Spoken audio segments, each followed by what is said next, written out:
Our lesson today is titled, Judging Others Through the Forest in Your Eye. Improper judgment. Inappropriate persons are judging others now, and they have not had a wooden beam in their eye, but a damn forest of iniquity. In Matthew 7:1, and in the other synoptic Gospels they write, do not judge other people, for by putting yourself in the role of judge, others will turn the table and judge you in return, using the same measure, and you will always be found wanting in that measure. Every human has a place on the continuum of racism. We talked about that a bit last week. This is a continuum of behaviour and attitude, exactly as occurs with over 200 human behavioural, sociological, anthropological, psychological characteristics which can be accurately measured, rated, and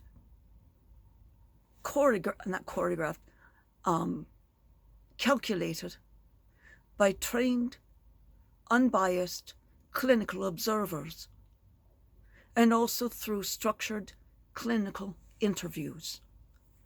A structured clinical interview is an interview that is designed for research. I've done these for years. All of the questions are asked in exactly the same way. Use the same intonations with every single subject. So if I was to do this, it would be in the same subject, the same intonations as every single time.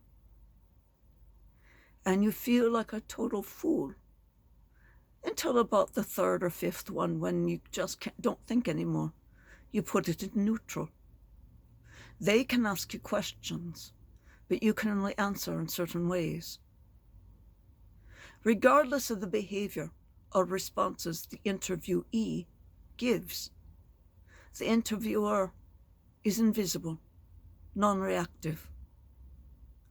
I did this for time and a half, so I did this 60 hours plus a week for 4 years. On the continuum, which I put here on the screen on Facebook, the left is innocuous or without any burden. It has no bias. Here, all have the natural biological preference for their own race, their own tribe, as it were, which has no value, but is coded by nature. So every continuum, the left is no burden. The right is the burden, a negative bias by any other race, or a negative bias for whatever the behaviour is. So if the scale is for antisocial personality disorder or psychopathy, left, it would be no burden or no symptoms. The right would be they are psychopath. In the middle, you might find successful psychopathy. A successful psychopath are astronauts, are many stockbrokers. They are people who have none of the fear of punishment, none of the fear of failure, which we need in test pilots and in astronauts. But we don't need it in parents, at PTA meetings, coaches, and things like that. Going forward, you will also recognize the facial features of someone from your racial group and be better able to accurately describe them. With training, Some can recognize and describe the facial features of the other races, but the majority cannot. This is a fact of science, a fact of nature, and even a fact proven in the courts. For if the eyewitnesses are all of different races than the alleged doer, and the victim, the average validity of identification is less than 20%.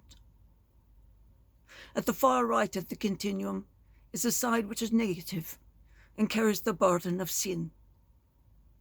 This is where they have a strong preference for their own race, as well as the militant bias against all other races. This is the Ku Klux Klan, the Black Underground, the Aboriginal Nation.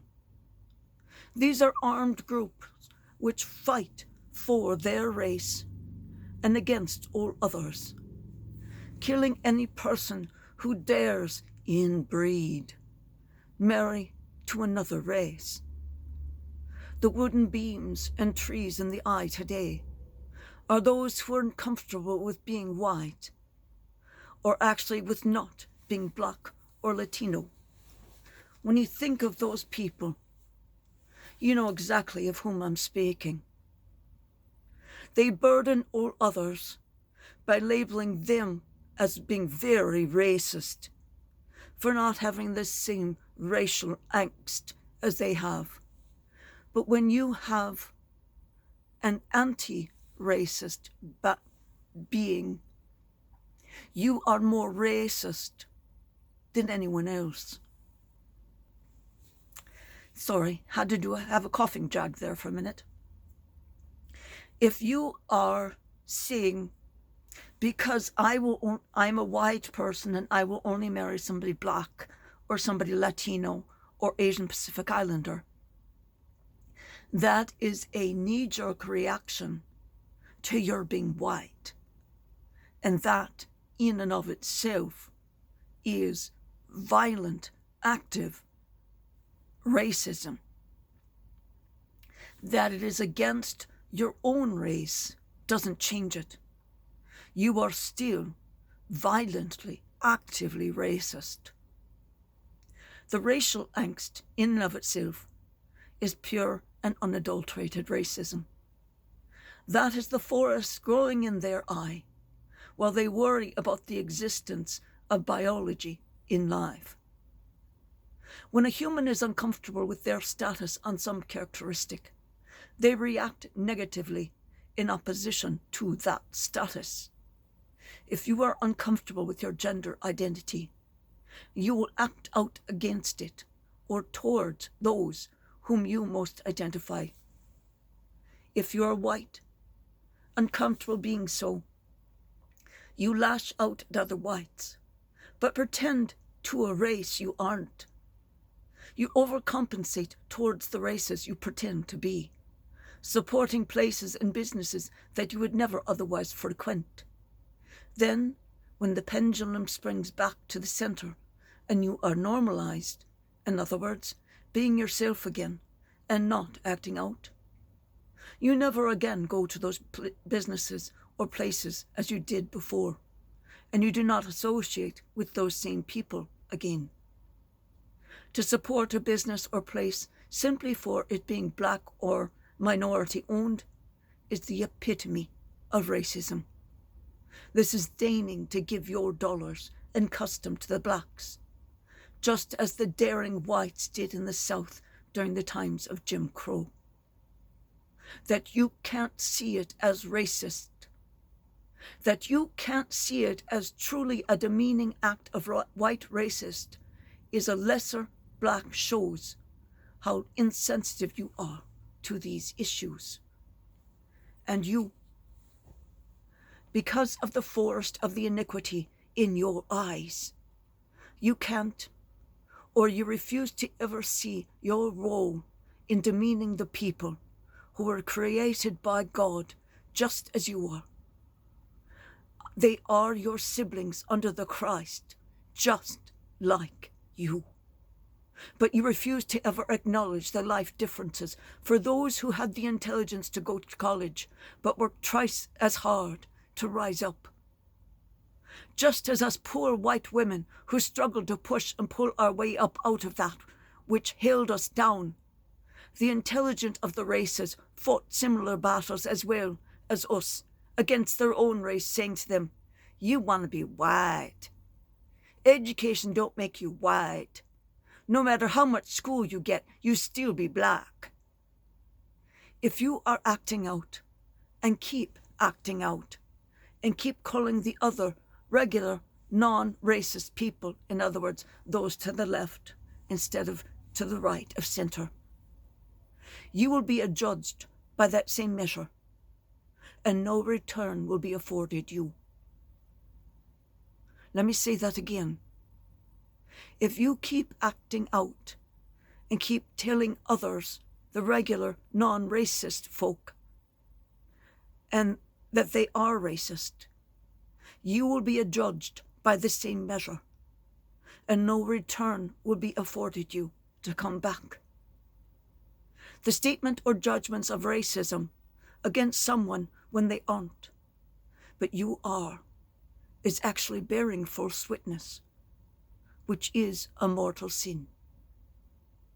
If you are right of centre on the racist continuum and don't repent and change, you had best grow accustomed to very dark, very hot places now, for you will spend an eternity there. When God judges you on the final days, when you arrive, will you be among the goats on the right or the sheep on the left? Time is short. Can you feel it? We must be ready to stand with him. Cleanse your souls and be ready to harvest the forest from your eye. Think carefully before you answer.